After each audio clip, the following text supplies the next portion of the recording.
Good morning सभी को। मैं भुवनेश सैनी, श्री राम आदर्श विद्यापीठ माध्यमिक विद्यालय कटुमर की ऑनलाइन क्लासों में आपका हार्दिक स्वागत करता हूँ।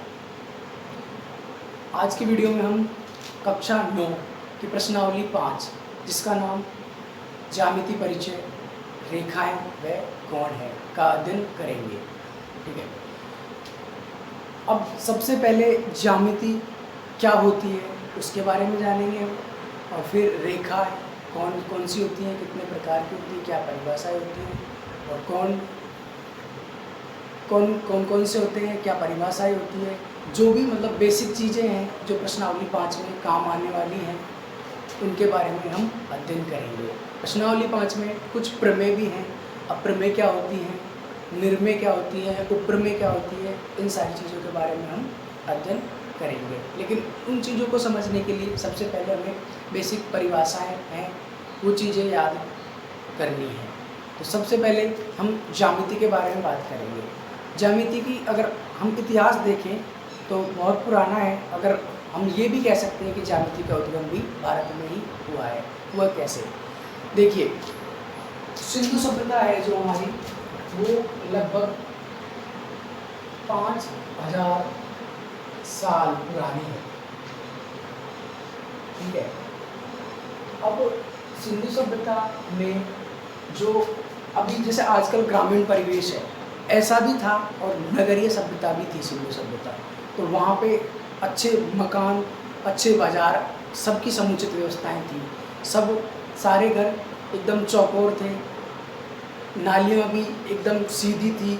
तो ये सारी चीज़ें वहीं से आई है कि हम प्राचीन काल से ज्यामिति का यूज करते आ रहे हैं। और ज्यामिति का मतलब क्या होता है वो देख लेते हैं।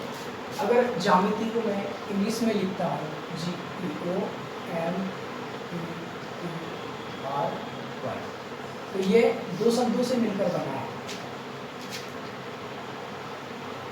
जियो प्लस मेट्रॉन।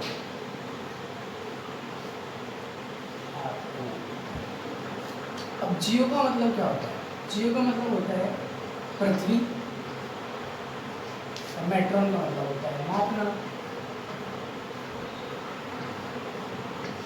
अर्थात पृथ्वी को मापना। ठीक है, लेकिन हम यहाँ पे बोर्ड पे अगर पढ़ेंगे तो पृथ्वी की जगह हम अपना एक समतल लेंगे, बोर्ड लेंगे, और यहीं से हमारी जो ज्यामिति है उसकी परिभाषा स्टार्ट होगी। यानी कुछ भी हमें ड्रॉ करने के लिए एक पृष्ठ चाहिए या समतल चाहिए, तो सबसे पहले हमें समतल की परिभाषा आनी चाहिए। लेकिन समतल से पहले समतल कब बनेगा उसके लिए हमें बिंदु चाहिए, फिर रेखाएं चाहिए। तो हम शुरुआत करते हैं। सबसे पहले कौन कौन सी चीज़ें हैं जो इस प्रश्नावली में यूज आएंगी। सबसे पहले हम बात करेंगे बिंदु के बारे में। जो ये मैंने थोड़ा हिस्ट्री टाइप का बताया था, इसका मैथ से कोई लेना देना नहीं है, फिर भी आपको जानकारी होनी चाहिए। चलो, तो सबसे पहले बात करेंगे हम बिंदु के बारे में।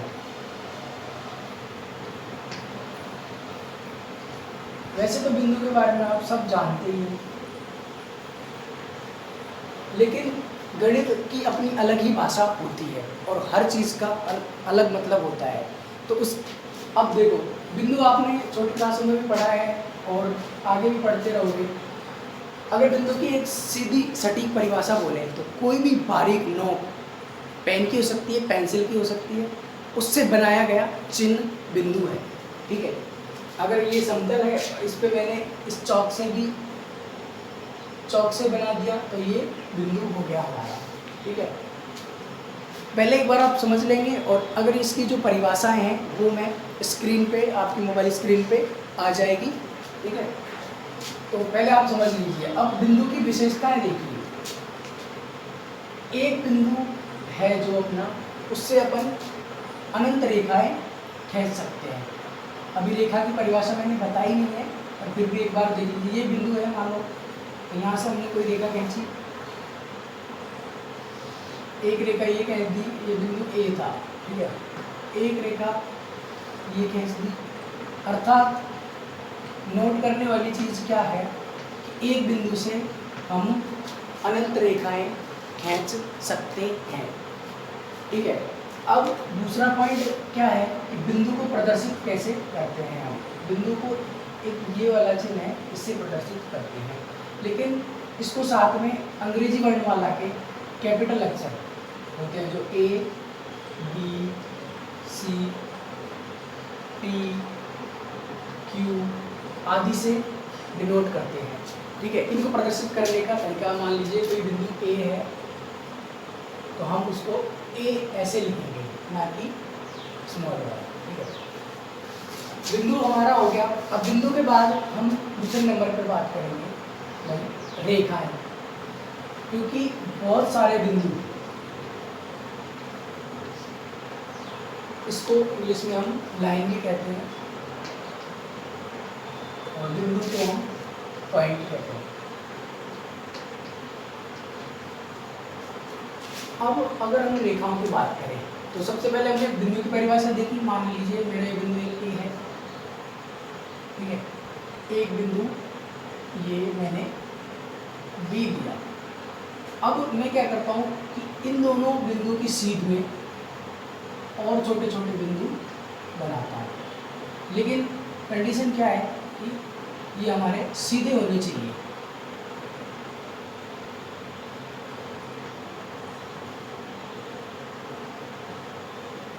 अब देखिए दो बिंदुओं के बीच में अनंत बिंदु हो सकते हैं। अगर मैं सारे बिंदुओं को मिला दूंगा, एक जगह मिला दूंगा, तो ये हमारी क्या बन जाएगी, रेखा बन जाएगी।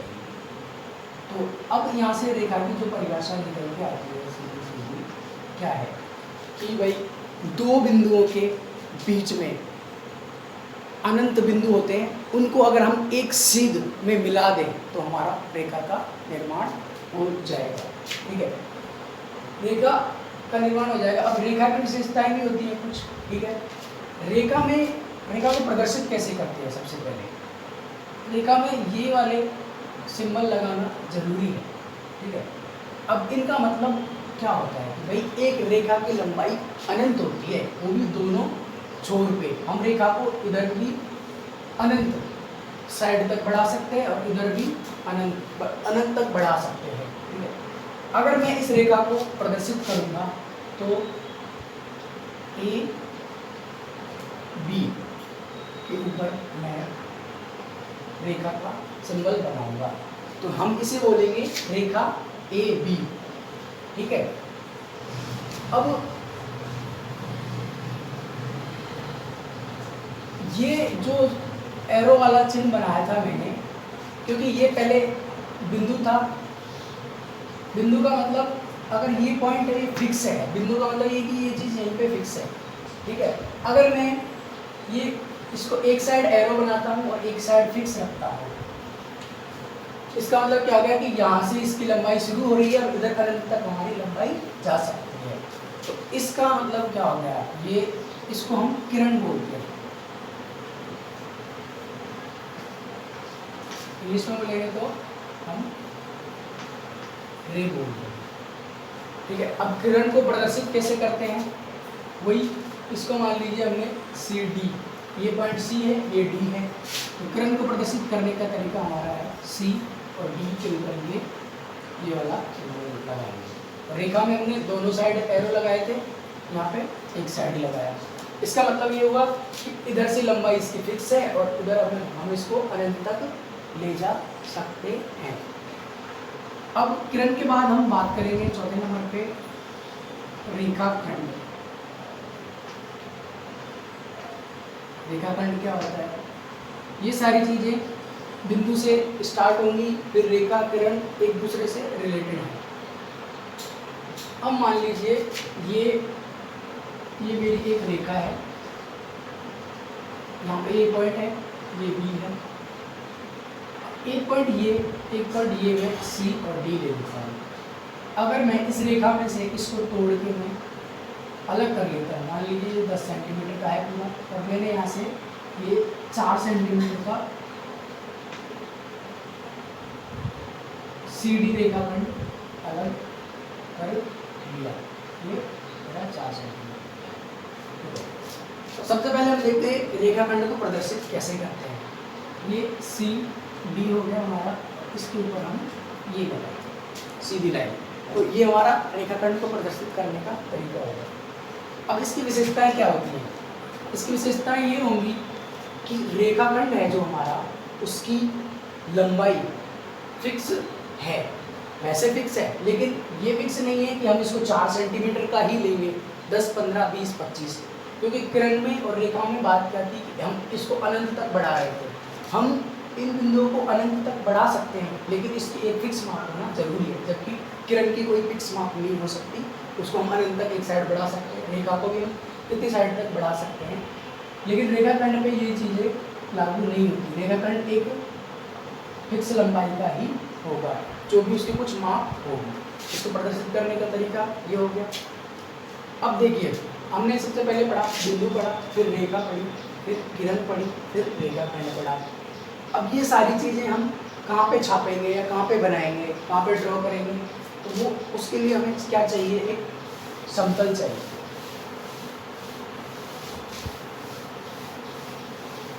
ये सारी चीज़ें आप नोट करते जाना, और डेफिनेशन आपकी स्क्रीन पे आई रही होगी साथ साथ। अब हम 5वें नंबर पे पढ़ते हैं समतल या फिर प्लेन।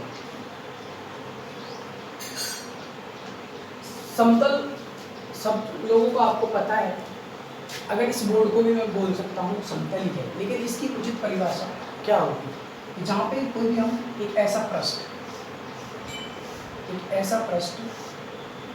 जिस पर कोई, मान लो हमने ये रेखा AB खींची, ठीक है, इसके अंदर जो अनंत बिंदु हैं वो सारे एक ही सीध में होने चाहिए और एक ही ऊंचाई पे होने चाहिए। मान लीजिए अगर मैं जैसे भाई ज़मीन पे कुछ लाइन खींच रहा हूँ, लेकिन ज़मीन थोड़ी ऐसे उबड़ खाबड़ है, अगर मैं यहाँ पे ये लाइन खींची और फिर वापस खींचूँगा तो ये ऐसे खींचेगी, फिर ऊपर जाऊँगा यहाँ पे खींचेगी। तो जो इसके बिंदु हैं, जो अनंत बिंदु होते थे रेखा के अंदर, 1, 2, 3, 4, 5, 6 जितने बिंदु हैं, वो सारे अगर वो एक सीध में होते तो ये प्लेन होता, लेकिन अब यहाँ पे क्या है, गड्ढा आ गया। तो प्लेन का मतलब क्या हो गया कि अगर रेखा के सारे बिंदु एक ही सीध में और एक ही ऊंचाई पर हैं तो वो हमारा प्लेन रहेगा, ठीक है। ये छोटी छोटी चीज़ें आपने समझ ली। अब हम एक बार सबसे पहले रेखाएं के बारे में थोड़ा सा और जान लेते हैं, ठीक है भाई। एक जैसे हमने ये रेखा खींच दी सीधी वाली, इसको हमने क्या बोल दिया, क्षैतिज रेखा।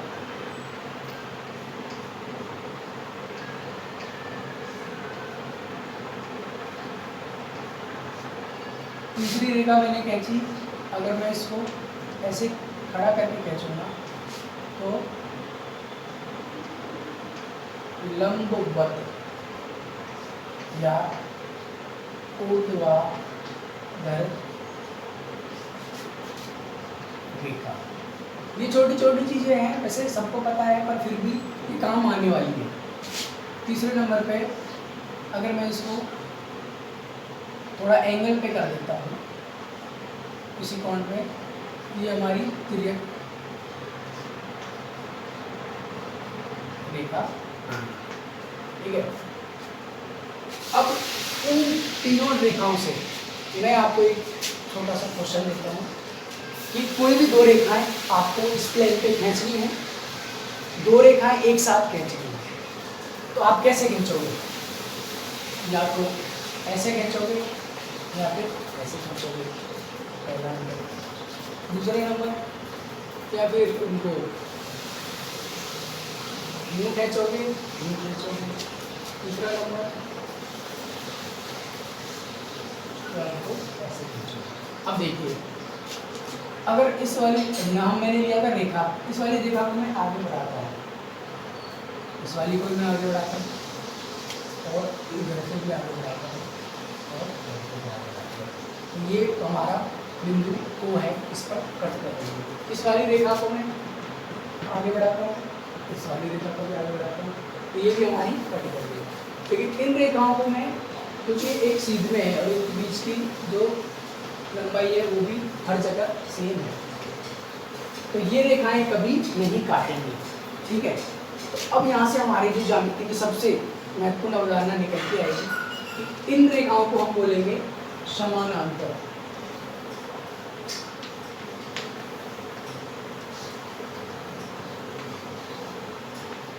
समानांतर रेखा। और जो ये रेखाएं आपस में एक दूसरे को काट रही हैं उनको हम बोलेंगे तिर्यक रेखा। ये दोनों ही तिर्यक रेखा है। इनकी डेफिनेशन अभी स्क्रीन पे आपके आ जाएगी, इनको समझ लीजिए एक बार। जब दो रेखाएं इसी प्लेन पे आपस में एक दूसरे को काटेंगी तो तिर्यक रेखा है। समानांतर रेखाओं की विशेषता क्या होती है कि बीच की लंबाई, बीच की दूरी समान,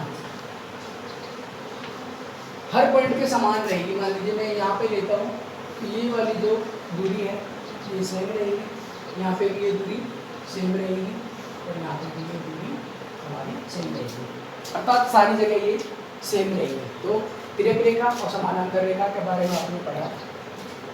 अब हम कोण के बारे में पढ़ते हैं। कोण क्या होता है, कोण का उद्गम कहाँ से होता है, कोण